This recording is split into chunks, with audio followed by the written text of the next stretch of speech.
Trying to assess the impact of the collapse of a leading computer games business in the city. Tonight it was confirmed that 157 people are being laid off at Real Time Worlds. The company was forced to call in the administrator after its latest game recorded poor sales. So what does it mean for the sector, which has become so important to the city? Stephen Godden reports. Man, you on your way now. You got a name and a street rep. 5 years in development, APB was launched in July amid much fanfare, but behind the virtual reality was a high-stakes gamble that ultimately failed. Gamers weren't convinced, and lacklustre demand forced a major Scottish company into administration. Formed in 2002 by Dave Jones, the man behind other famous titles Lemmings and Grand Theft Auto, Real Time Worlds' influence and reputation extended from here, its Dundee headquarters, right around the world. Its demise has left around 150 people facing redundancy. Many of those affected are friends and former colleagues of Matt Seeney.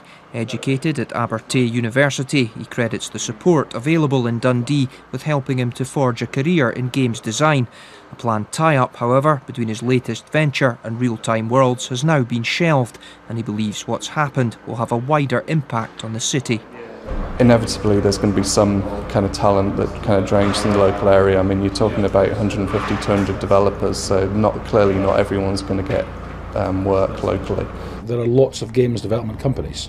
The sector in Dundee is still vibrant, and notwithstanding the shock of Real Time Worlds, and of course we must continue to generate skilled graduates out of Abertay and Dundee and elsewhere to work in the sector. And if we can see something rise from the ashes of Real Time Worlds, something positive, if there are spin-outs and start-ups, then that skilled workforce is going to be required in the future as well.